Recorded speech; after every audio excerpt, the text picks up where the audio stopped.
Hi, so do Oliver Moon and the Spider Spell, Chapter 4. Oliver felt sick with dread as he watched the gigantic spider rampaging through Mrs. Beardbristle's garden, trampling all over her strangle plants as it did so. Then it went over the far wall and disappeared.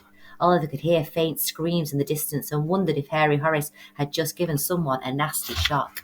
Horace was the most gentle pet you could ever imagine, but Oliver guessed that if you didn't know him, an elephant-sized spider might seem a bit alarming. "Hello, I'm back," came a shout just then, and Oliver froze to the spot. Uh-oh, Dad was home. Oliver was going to get into so much trouble. The witch baby was still dripping with tears. Horace was gone. "Horace is gone," she wailed as Mr. Moon came out in the garden. "He's gone, Dad." "Oh dear," Mr. Moon said mildly. "Never mind, he'll be back. The good news is the cauldron's been serviced, and I've picked some cure-alls for your mum." He patted his jacket, looking pleased with himself. Dad, the thing is," Oliver said, "Horace has grown a bit. In fact," the witch baby sniffed and wiped her nose on her cloak. "He big, Dad," she said, sounding slightly more cheerful. "Enormous."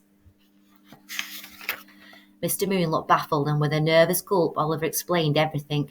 "Oh dear," Mr. Moon said. "Oh no, you mean he's just gone? Which way?" "That way," Oliver replied, pointing towards town. "Then there's no time to lose," Mr. Moon said. "Come on, get your broomstick. Oliver, this is an emergency. We need to get Horace home and back to his normal size before he causes any trouble." Seconds later, Oliver, his dad, and his sister were flying through the air in search of Horace. Oliver packed a tub of Horace's favourite spider food, just in case they could tempt him home with it. Oliver peered over his broomstick, searching for the runaway spider. "What is that?" he gasped, pointing down below, where a gleaming silver rope was looped around a house. Mr. Moon looked grim. "I think that must be spider silk that Horace has spun for an enormous web," he replied. "Only it's much thicker now that Horace is so big. Looking on the bright side, we know he definitely went this way." Horace certainly left an easy trail to follow. The thick ropes of silver spider silk were everywhere, around trees and houses and across roads. There were also huddles of frightened people clutching one another or trying to cut through the silk. "Once we get close to him, we'll need to catch him before we can shrink him," Mr. Moon called across to Oliver. "We can't send spells whizzing all over the place and hope that one will hit him. Any ideas how we can catch him?" Oliver shook his head. He hadn't thought about that. "I don't know," he replied. "Lasso him." They were flying over a large garden with a washing line full of clean cloaks. Just then, Mr. Moon flew down, thrust his wand out and chanted, "Take down the washing, fold it up fine. We need to borrow the washing line." Red crackles came from the end of his wand, and the clothes in the line magically unpegged themselves and flew into a neat pile on the lawn. The washing line then untied itself and soared right into Mr. Moon's hand. "A lasso is a great idea, Oliver," said Mr. Moon. "We can catch him, then find some kind of shrinking spell to use on him." He gave a gasp suddenly. "Oh my word, is that him?" Oliver stared ahead, where they could see a massive black creature leaping the fields. "That's him, all right," he replied. "Oh, Horace, come here," the witch baby squeaked from where she was, strapped behind Mr. Moon. "Bad Horace, come back." Mr. Moon tied a loop in one end of the washing line to make a lasso, then swung it round his head a few times, cowboy style. Then as they swooped nearer to Horace, he flung the lasso out and it fell right over the spider's huge, hairy head.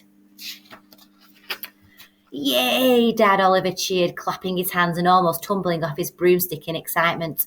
But their feelings of triumph didn't last long. With a great chomp of his gigantic jaws, Horace had bitten through the washing line and was off on the run once more, crossing the wide river sludge with a leap of his long, hairy legs. He seemed so enormous, and he seemed to be having a great time.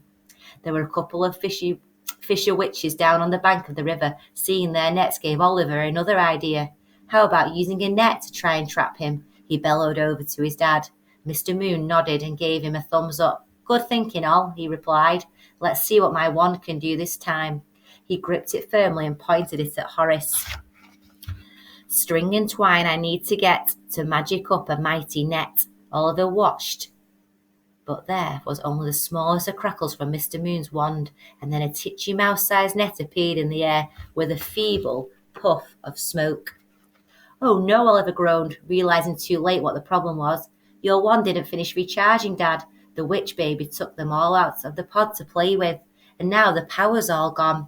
Oliver gave his own wand a shake, but it too emitted just the faintest of crackles.